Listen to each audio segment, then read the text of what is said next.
ناظرین گرامی، آج انشاءاللہ ہم بحث کریں گے مسئلہ توحید پر۔ یہ ایک بہت ہی کریٹیکل ایشو ہے، یہ ایک بہت ہی کریٹیکل مسئلہ ہے ہر مذہب میں، اور میری پوری کوشش ہوگی کہ میں توحید کو اسی طرح بیان کروں جس طرح آج سے قبل 1,24,000 پیغمبر آئے اور انہوں نے توحید کو بیان کی۔ سب سے پہلے ہم سمجھیں گے کہ توحید کا کیا مطلب ہے۔ اس موضوع کے دوسرے حصے میں ہم سمجھیں گے کہ دوسرے مذاہب میں توحید کا کیا نقطہ نظر ہے۔ اس کے بعد اس موضوع کے تیسرے حصے میں ہم سمجھیں گے کہ کیوں اللہ کے علاوہ کسی کی بندگی نہیں کر سکتے، اور اس موضوع کے چوتھے حصے میں ہم سمجھیں گے کہ صرف اللہ کی بندگی کا کیا مطلب ہے۔ توحید کا مطلب ہے اللہ تعالیٰ کو اس کی ذات، اس کے صفات، اس کے افعال، اس کے عبادات میں یکتا ماننا، یعنی یہ عقیدہ رکھنا اللہ کی ذات میں کوئی شریک نہیں، وہ اکیلا ہے، نہ اس کی بیوی ہے، نہ اولاد ہے، نہ کوئی اس جیسا۔ سجدہ، دعا، قربانی، نظر و نیاز، خوف، امید صرف اللہ کے لیے ہونی چاہیے۔ جس کی مثال ہے سورہ زاریات میں وَمَا خَلَقْتُ الْجِنَّ وَالْإِنسَ إِلَّا لِيَعْبُدُونَ، ترجمہ، اور میں نے جنوں اور انسانوں کو صرف اپنی عبادت کے لیے پیدا کیا ہے۔ اور وہ محمد صلی اللہ علیہ وسلم اور قرآن کو نہیں مانتے اور صرف اپنی قوم کو اللہ کا انتخاب یافتہ مانتے ہیں۔ اس طرح گاڈ دی فادر، گاڈ دی سن یعنی کہ جیزس، گاڈ دی ہولی اسپرٹ، وہ تین کو ایک خدا کہتے ہیں، مگر اسلام کے نزدیک یہ عقیدہ توحید کا خلاف ہے اور شرک۔ سکھ مت میں توحید پر زور دیا جاتا ہے۔ ان کے عقیدے کی بنیاد ہے ایک اونکار، یعنی خدا ایک ہے۔ وہ خدا کو بے شکل، لامحدود اور ہر جگہ موجود مانتے ہیں۔ اس لحاظ سے سکھ مذہب کا تصور توحید اسلام کے قریب تر ہے، مگر ان کا تصور شریعت اور رسالت سے مختلف ہے۔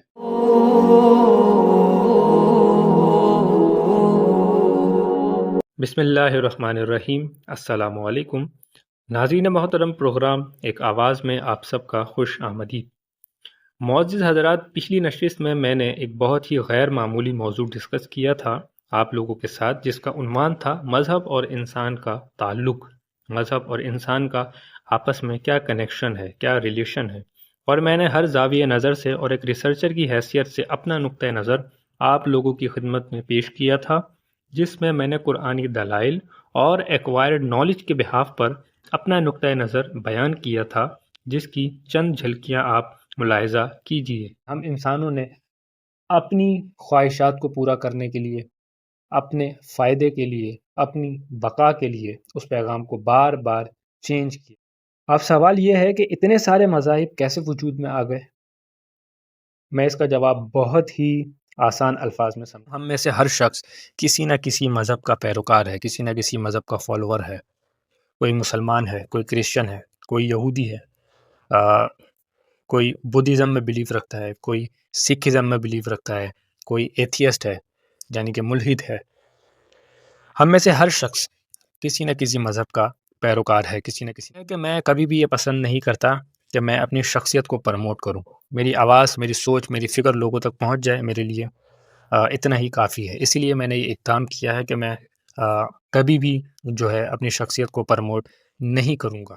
تورات، زبور، انجیل یا پھر وہ صحیفے جو انبیاء کرام پر نازل ہوئے، اگر ان میں چینجنگز ہو بھی گئی تو یہ جو آخری کتاب ہمارے پاس موجود ہے، جس کتاب کے احکامات کی حفاظت کا ذمہ اللہ رب العزت نے خود لیا ہے، اور اس کتاب کو لفظ آخر کہا ہے، تو اس میں تو کبھی چینجنگز ہو ہی نہیں سکتی۔ جیسا کہ میں نے آپ سے عرض کیا کہ مذہب نے انسان کو بہت سی چیزیں سکھائی، زندگی کیسے گزارنی ہے، موت کے بعد کیا ہوگا، اور یہ بات تقریباً ہر مذہب میں کامن ہے کہ مرنے کے بعد ہم نے اپنی گزاری گئی زندگی کا حساب و کتاب۔ ناظرین گرامی، ابھی جو آپ نے جھلکیاں ملاحظہ کی، یہ اسی نشست، اسی لیکچر کی تھی جس کا میں نے آپ سے ابھی ذکر کیا تھا، اور پروگرام ایک آواز کے ذریعے میں اپنی ریسرچ، فکر اور نقطہ نظر پوری انسانیت تک پہنچانے کی کوشش میں مصروف ہوں، جس میں آپ میرا ساتھ دیں اور بحیثیت انسان اپنا فریضہ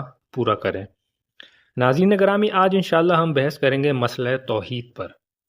یہ ایک بہت ہی کریٹیکل ایشو ہے، یہ ایک بہت ہی کریٹیکل مسئلہ ہے ہر مذہب میں، اور میری پوری کوشش ہوگی کہ میں توحید کو اسی طرح بیان کروں جس طرح آج سے قبل 1,24,000 پیغمبر آئے اور انہوں نے توحید کو بیان کیا، جس کی مثال ہمیں تورات، زبور، انجیل اور قرآن پاک میں واضح نظر آتی ہے۔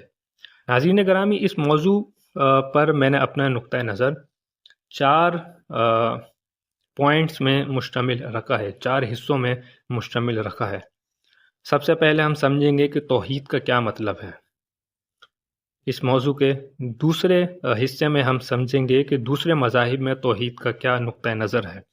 اس کے بعد اس موضوع کے تیسرے حصے میں ہم سمجھیں گے کہ کیوں اللہ کے علاوہ کسی کی بندگی نہیں کر سکتے، اور اس موضوع کے چوتھے حصے میں ہم سمجھیں گے کہ صرف اللہ کی بندگی کا کیا مطلب ہے۔ ناظرین گرامی، اس موضوع کو 4 حصوں میں تقسیم کرنے کا میرا مقصد یہ ہے کہ ہم اگر توحید کو ڈسکس کر رہے ہیں تو اس کے ساتھ ہم اس سے ریلیٹڈ جتنے بھی عنوان ہیں، جیسا کہ میں نے آپ سے عرض کیا کہ دوسرے مذاہب میں توحید کا کیا نقطہ نظر ہے، کیوں اللہ کے علاوہ کسی اور کی عبادت نہیں کر سکتے، اور اس کے علاوہ صرف اللہ کی بندگی کا کیا مطلب ہے، تو میں یہ چاہتا ہوں کہ اس ایک ہی لیکچر میں ہم یہ تمام تر پوائنٹس بھی ڈسکس کر لیں۔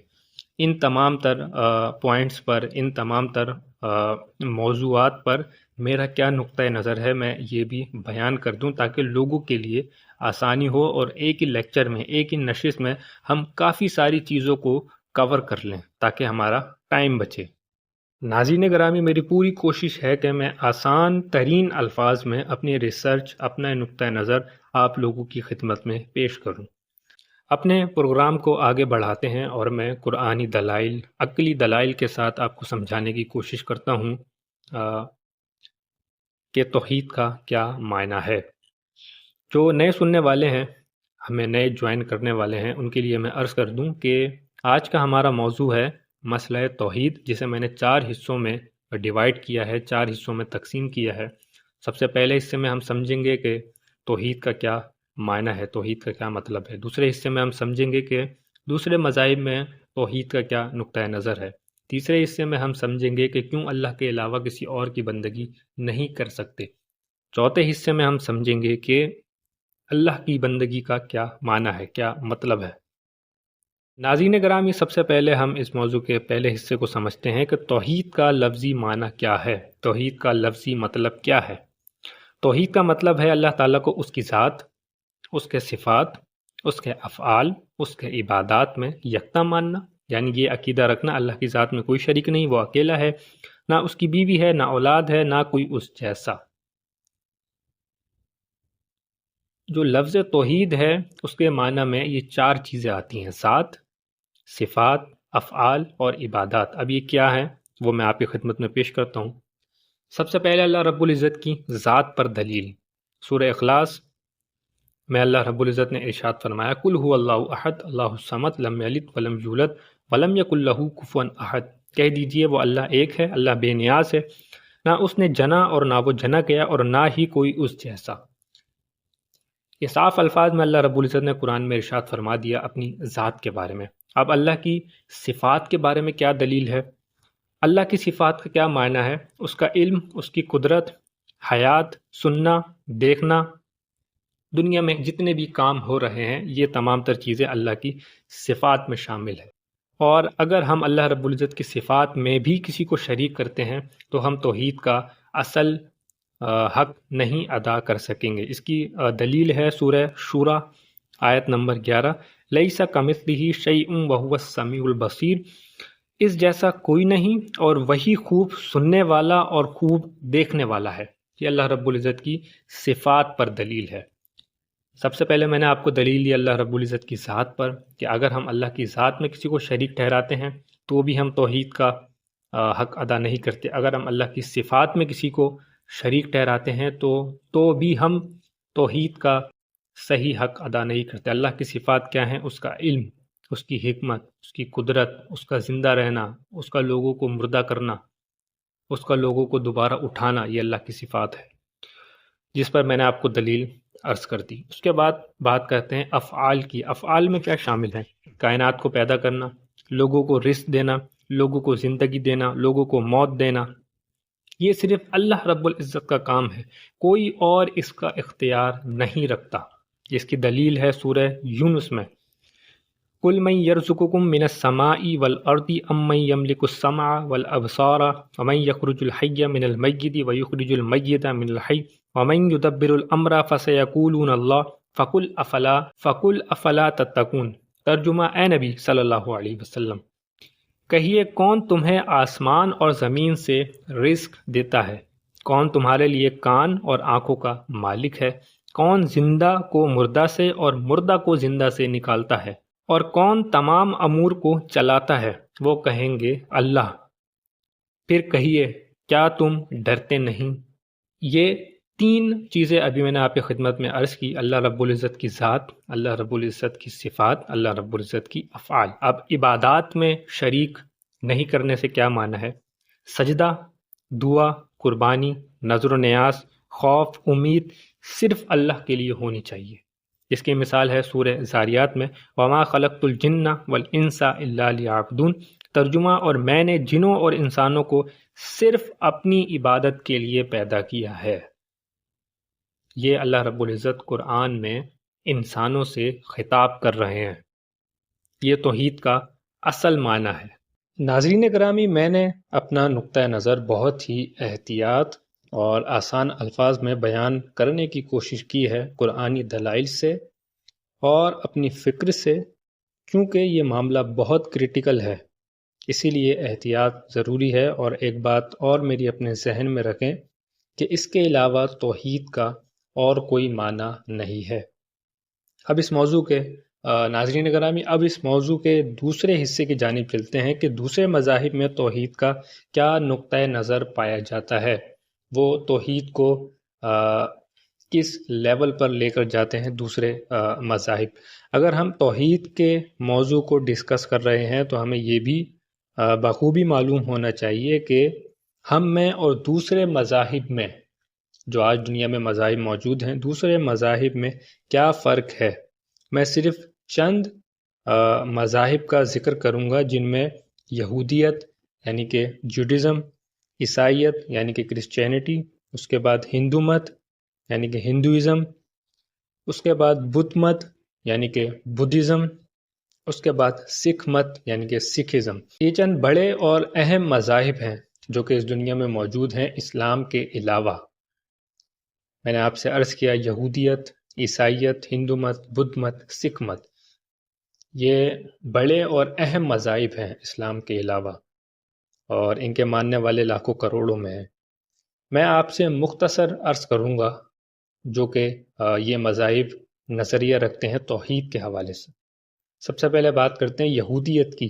یہودیت کو دنیا کا سب سے پرانا توحیدی مذہب سمجھا جاتا ہے۔ ان کے نزدیک اللہ کا نام یہوہ ہے۔ یہودی کہتے ہیں کہ اللہ ایک ہے اور وہ بنی اسرائیل کا رب ہے۔ کیا کہتے ہیں یہودی؟ یہودی کہتے ہیں کہ اللہ ایک ہے اور وہ بنی اسرائیل کا رب ہے۔ وہ بنی اسماعیل کا نام نہیں لیتے، کہتے ہیں کہ یہ آل یعقوب کا رب ہے۔ البتہ بعض یہودی تصورات میں اللہ کے صفات کو انسانوں کی طرح بیان کیا گیا ہے۔ ناظرین گرامی، میں نے آپ سے اللہ رب العزت کی صفات عرض کی تھی اور میں نے بڑی تفصیل کے ساتھ آپ کو بتایا تھا، لیکن یہودیت یہ عقیدہ رکھتی ہے کہ وہ اللہ کی صفات کو، ان کا ایک قبیلہ، ان کے بعض یہودی، کچھ یہودی حضرات یہ عقیدہ رکھتے ہیں کہ اللہ کی صفات کو انسانوں کی طرح بیان کرتے ہیں، اور وہ محمد صلی اللہ علیہ وسلم اور قرآن کو نہیں مانتے اور صرف اپنی قوم کو اللہ کا انتخاب یافتہ مانتے ہیں۔ اس کے بعد دوسرے نمبر پہ آتے ہیں عیسائی یعنی کہ کرسچن۔ عیسائی بھی دعویٰ کرتے ہیں کہ وہ خدا کو ایک مانتے ہیں، لیکن ان کے عقیدے میں ٹرینٹی، تثلیث شامل ہے۔ وہ کس طرح؟ گاڈ دی فادر، گاڈ دی سن یعنی کہ جیزس، گاڈ دی ہولی اسپرٹ، وہ تین کو ایک خدا کہتے ہیں، مگر اسلام کے نزدیک یہ عقیدہ توحید کے خلاف ہے اور شرک ہے۔ وہ کیسے؟ قرآن پاک میں اللہ رب العزت نے ارشاد فرمایا، لَقَدْ كَفَرَ الَّذِينَ قَالُوا إِنَّ اللَّهَ ثَالِثُ ثَلَاثَةٍ وَمَا مِنْ إِلَٰهٍ إِلَّا إِلَٰهٌ وَاحِدٌ یقیناً کفر کیا ان لوگوں نے جنہوں نے کہا کہ اللہ تین میں سے ایک ہے، حالانکہ ایک خدا کے سوا کوئی خدا نہیں۔ یہ قرآن پاک کا بیان ہے۔ اللہ رب العزت نے صاف الفاظ میں ارشاد فرما دیا، یہ جو کرسچن توحید کے حوالے سے اپنا عقیدہ رکھتے ہیں کہ یہ تین کو ایک خدا مانتے ہیں، گاڈ دی فادر، گاڈ دی سن یعنی کہ جیسس کرائسٹ، گاڈ دی ہولی اسپرٹ، یہ ٹرینٹی کا عقیدہ کرسچنس کا ہے۔ اچھا، یہ تو ہو گئی کرسچنس کی بات۔ اب بات کرتے ہیں ہندوؤں کی، یعنی کہ ہندوازم کی۔ ہندو مت میں لاکھوں دیوی دیوتا ہیں، مگر فلسفیانہ سطح پر برہما کو اصل مانا جاتا ہے۔ وہ کہتے ہیں کہ اصل حقیقت ایک ہے مگر وہ مختلف شکلوں میں ظاہر ہوتی ہے، جیسے برہما خالق یعنی کہ بنانے والا، وشنو حافظ یعنی کہ حفاظت کرنے والا، شیو تباہ کرنے والا یعنی کہ برباد کرنے والا۔ عام ہندو پریکٹس میں کئی دیوی دیوتاؤں کی عبادت کی جاتی ہے جو کہ حقیقی توحید سے بہت دور ہے۔ ناظرین گرامی، ابھی ہم نے تین مذاہب کو ڈسکس کیا۔ سب سے پہلے جوڈازم یعنی کہ یہودی کیا عقیدہ رکھتے ہیں؟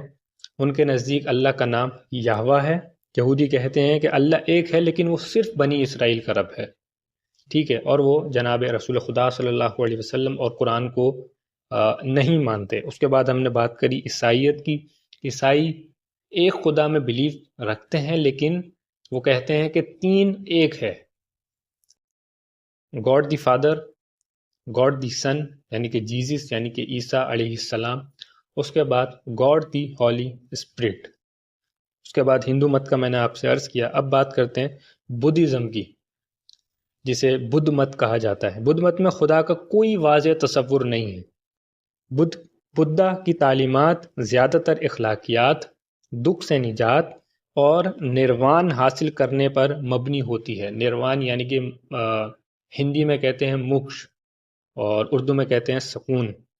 کچھ بدھ مت کے پیروکار بدھا کو خدا کا درجہ دے دیتے ہیں لیکن بنیادی تعلیم میں کوئی ذاتی خدا نہیں ہے۔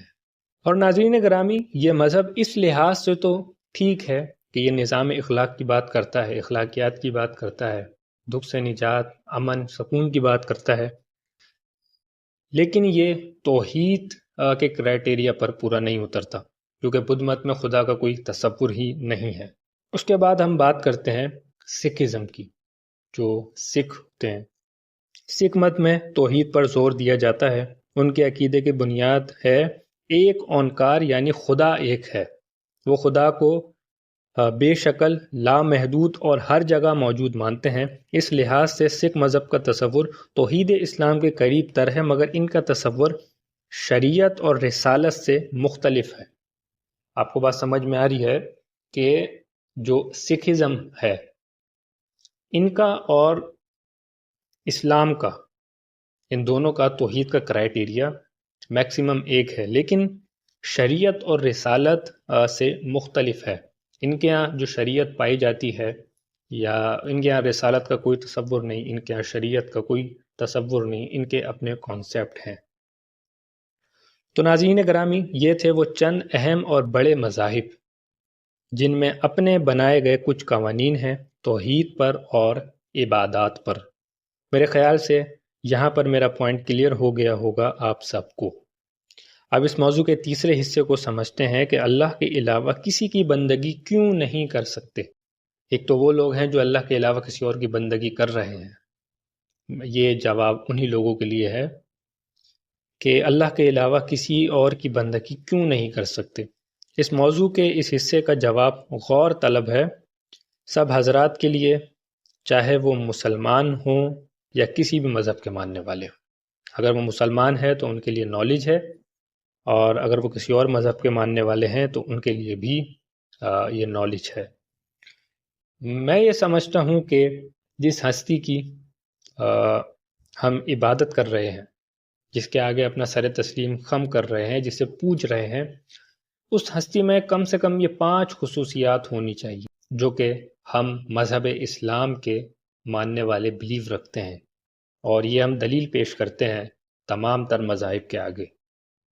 سب سے پہلی کوالٹی، اللہ نے سب کو پیدا کیا، باقی سب مخلوق ہیں۔ انسان، نبی، ولی، فرشتے، جن، یہ تمام تر مخلوق ہیں، جتنے حیوانات ہیں، جتنے نباتات ہیں، یہ تمام تر اللہ کی مخلوق ہیں۔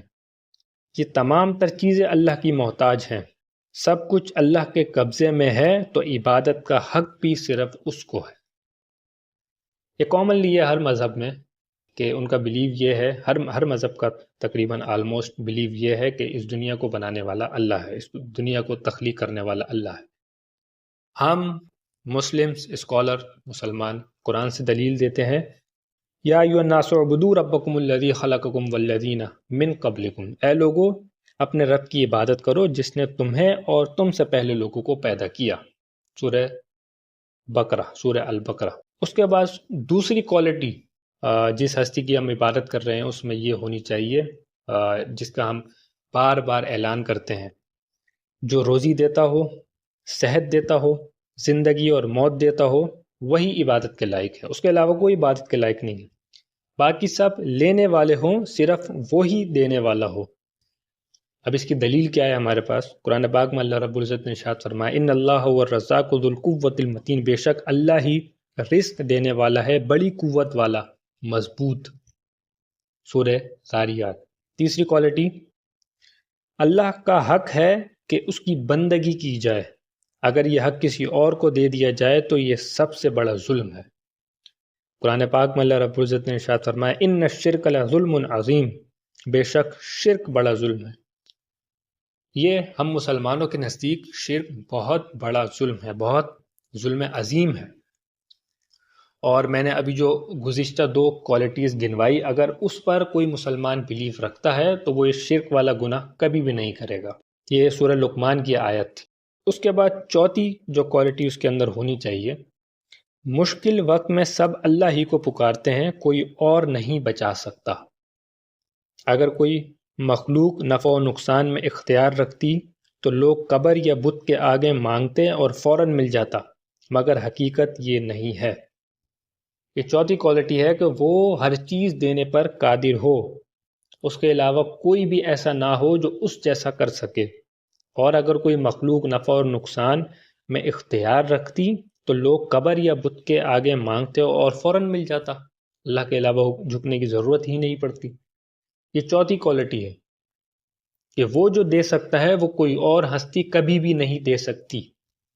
اور قرآن پاک میں اللہ رب العزت نے ارشاد فرمایا، وَإِن يَمْسَسْكَ اللَّهُ بِضُرٍّ فَلَا كَاشِفَ لَهُ، اگر اللہ تمہیں کوئی نقصان پہنچائے تو اس کے سوا کوئی بنانے والا نہیں ہے۔ یہ چوتھی کوالٹی۔ اس کے بعد پانچویں کوالٹی، موت کے بعد سب اللہ کے حضور کھڑے ہوں گے، پھر کوئی دوسرا بندہ یا ہستی کام نہ آئے گا، اس لیے دنیا میں بھی بندگی صرف اسی کی ہونی چاہیے۔ اب یہ بروز قیامت کا ذکر ہو رہا ہے کہ قیامت والے دن بھی صرف وہی ہستی ہمارے کام آئے گی، صرف اللہ ہی ہمارے کام آئے گا، اس کے علاوہ کوئی بھی ہستی، کوئی بھی نبی، کوئی بھی ولی، کوئی بھی بزرگ، کوئی بھی پیر، کوئی بھی فقیر، کوئی بھی فرشتہ، کوئی بھی دنیا کی مخلوق اللہ کے سوا قیامت والے دن ہمارے کام نہیں آئے گی۔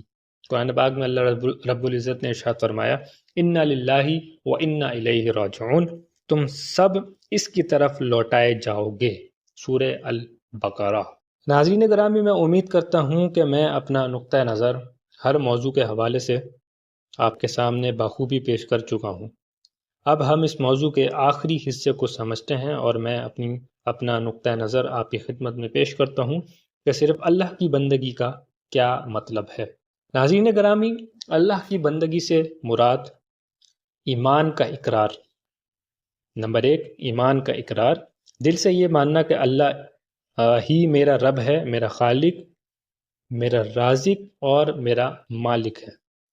دوسرا، عملی عبادات، نماز، روزہ، دعا، سجدہ، قربانی، نذر و نیاز وغیرہ صرف اللہ کے لیے کرنا، کسی اور کو ان عبادات میں شریک نہ کرنا۔ نمبر 3، دل کی کیفیت۔ دل کی کیفیت کیا ہونی چاہیے؟ سب سے زیادہ محبت اللہ سے ہو، سب سے زیادہ خوف اللہ کا ہو، سب سے زیادہ امید اللہ سے ہو، مدد صرف اللہ سے مانگنی ہے۔ نمبر 4، اطاعت، زندگی کے ہر معاملے میں اللہ کے حکم اور نبی صلی اللہ علیہ وسلم کی سنت کو ماننا۔ کسی اور کی اطاعت اس وقت تک جائز ہے جب تک وہ اللہ کے حکم کے خلاف نہ ہو۔ زندگی کا کوئی بھی معاملہ ہو، چاہے وہ دینی یا پھر دنیاوی، اس میں اللہ اور اس کے نبی کی ہمیں اطاعت کرنی چاہیے۔ کوئی بھی دینی معاملہ ہو، اس میں اللہ اور اس کے نبی کی اطاعت ہمیں کرنی لازم ہے، اور اگر کوئی دنیاوی معاملہ ہو تو اس میں بھی ہمیں اللہ اور اس کے نبی کی اطاعت کرنی ہے، اور اخلاق کے دائرے میں رہ کر ایمانداری کے ساتھ وہ اپنا کام کرنا ہے۔ قرآنی دلیل میں اس پر ایک پیش کر دوں، اس کے بعد ہم اس لیکچر کو اختتام پذیر کریں گے۔ قرآن پاک میں اللہ رب العزت نے ارشاد فرمایا سورہ الانعام، قل ان صلاتی و نسکی و محیای و مماتی للہ رب العالمین لا شریک لہ، کہہ دیجئے بے شک میری نماز، میری قربانی، میرا جینا اور میرا مرنا سب اللہ رب العالمین کے لیے ہے، اس کا کوئی شریک نہیں۔